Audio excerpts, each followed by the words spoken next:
Muito bem, gente, estamos aqui na Praça das Águas, ao lado da doutora Yasmin Leitão, psicóloga. A gente sempre adora falar sobre saúde mental e hoje é sobre depressão associada, portanto, às redes sociais e cyberbullying. Doutora, obrigada mais uma vez pela participação aqui com a gente para falar desse tema que é muito sério. Muita gente está com esse celular na mão, está mexendo, está vendo uma série, está interagindo nas redes sociais, jogando games, mas aí tem um lado negativo, né? Então eu queria que você falasse um pouquinho para a gente sobre isso. Bom, o lado negativo das redes sociais é o excesso. As redes sociais elas vieram para contribuir, para facilitar com o nosso dia a dia, para trazer o acesso mais facilitado a informações de qualidade, mas hoje a gente percebe que nós estamos fazendo um uso excessivo das redes sociais e isso acaba comprometendo nas nossas atividades do dia a dia, podendo ocasionar várias questões relacionadas à exposição maior a violências, exposição a discursos de ódio, exposição a vários tipos de questões que podem sim ser prejudiciais à nossa saúde mental. A cada dia a gente também observa que as pessoas querem utilizar a rede social para dizer que a vida é perfeita. E quem assiste ali os stories no Face, no Instagram, elas acabam recebendo essa informação e fazendo um comparativo. A minha vida não é boa, não tem qualidade, eu sou uma pessoa ruim. Então, assim, isso acaba também gerando transtornos para a pessoa, né? Sim, hoje a gente já vê as redes sociais muito associadas a questões relacionadas a uma baixa autoestima, a problemas em relação à autoimagem, à autoconfiança. Então a gente percebe que esses pilares da nossa saúde mental vêm sendo comprometidos cada vez que a gente vê as redes sociais sendo uma maior fonte de comparação no nosso dia a dia. Yasmin, a gente que esteve na cobertura aí da pandemia, no comecinho dela em 2020, nunca se ouviu falar tanto em depressão, transtornos mentais como um todo. E isso hoje pode ser falado abertamente, porque antes as pessoas tinham vergonha. Então, assim, nunca se falou tanto, mas ao mesmo tempo observa-se que tem muita gente com depressão, né? Sim, a pandemia ela fez uma crescente em relação a casos de saúde mental. Então, transtornos mentais, muitas questões relacionadas à ansiedade e à depressão ganharam muita força nesse período de pandemia em que a gente esteve recluso, né, do mundo, recluso da socialização. E as redes sociais elas foram uma porta de entrada para a gente ter acesso fácil à comunicação com outras pessoas, para continuar em atividade. E isso também aumentou o nosso excesso de uso do celular, computador, tablet, principalmente em crianças e adolescentes, que crianças e adolescentes estão tendo acesso cada vez mais cedo a telas em geral, televisão, celular, tablet, joguinhos, videogame. Então isso tudo está fazendo com que as crianças elas tenham um impacto no seu neurodesenvolvimento relacionado a esse uso excessivo de telas e de redes sociais da internet. Eu pesquisei esse assunto também, junto com o Vinícius, a Karina aqui, toda a equipe. Eu conheci um caso de uma mulher. Hoje ela é mulher, mas quando ela era adolescente, ela sofreu esse cyberbullying e passou 2 anos sem acessar as redes sociais. Ou seja, tem gente que comenta, bullying quando eu era criança não sofria isso, hoje em dia é frescura. Na verdade, não sabe os impactos mentais que causam. Eu sofri bullying, tenho complexo de inferioridade, autoestima baixa por conta disso, que não foi tratado e curado ainda.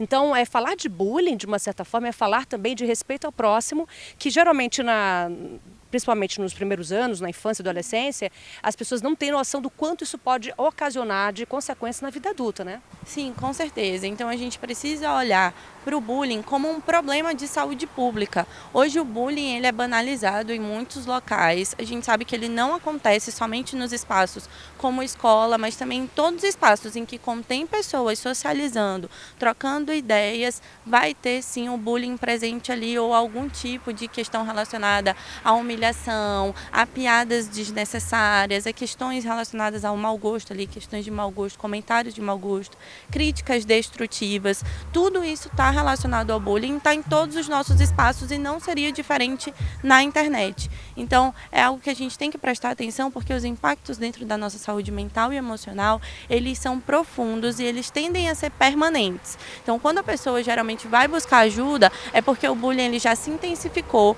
ele está na sua modalidade mais violenta e agressiva e aí os efeitos já são intensos dentro da nossa saúde mental e psicológica. Como a gente pode prevenir? Porque tem muitas pessoas que acabam, a omissão, ela gera transtornos, consequências. Como a gente pode no dia a dia fazer a nossa parte? Bom, a prevenção do bullying ela é um dever de todos nós, sejam adultos que são responsáveis por crianças e adolescentes estarem de olho nas redes sociais, nos celulares, nos tipos de conteúdo, ter acesso às senhas de crianças e adolescentes, manter diálogos de conversação para esclarecer pontos, para perguntar se está tudo bem, com um real interesse em saber se aquela criança está passando ou não por alguma questão, tanto na escola presencialmente quanto virtualmente. É dever também de nós adultos, porque nós adultos também praticamos bullying. Então, nós também estamos constantemente ali sendo agressivos, violentos, e às vezes não é uma violência explícita. Às vezes é algo implícito, algo indireto, mas que machuca muito a outra pessoa.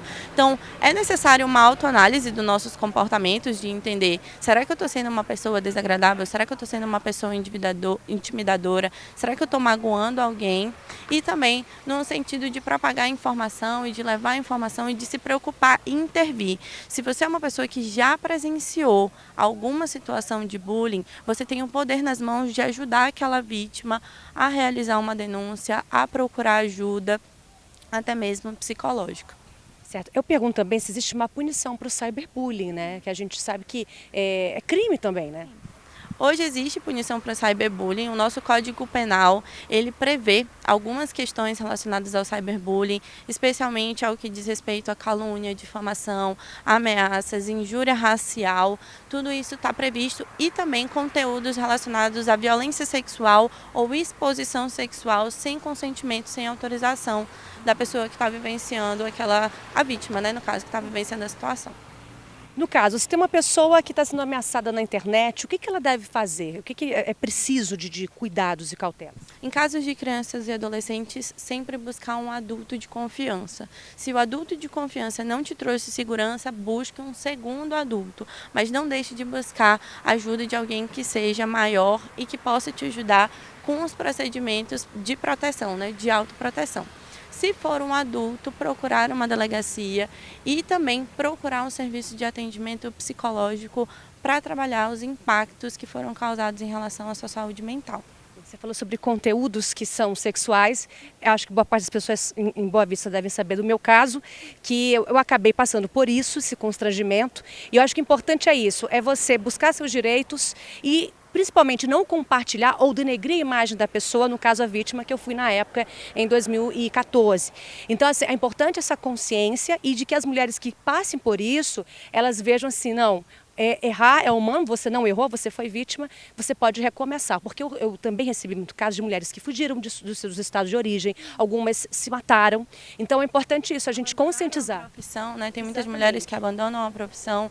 Então, assim, a nossa sociedade ela tem uma tendência a culpabilizar vítimas do por que não falou antes, por que não buscou ajuda, se estava sofrendo ameaça, por que você não falou na primeira ameaça. Mas a gente precisa ter noção de que o medo e a vergonha, eles são sentimentos muito presentes em casos de bullying, em casos de violência. E quando é mulher, piora, viu? Exatamente. Mulheres, crianças, pessoas aí que fazem parte de classes relacionadas a minorias dentro da nossa sociedade se sentem muito inseguras de buscar ajuda, principalmente quando se fala de uma relação em que a pessoa tem uma relação ou de amizade, ou uma relação amorosa, ou uma relação familiar com o agressor.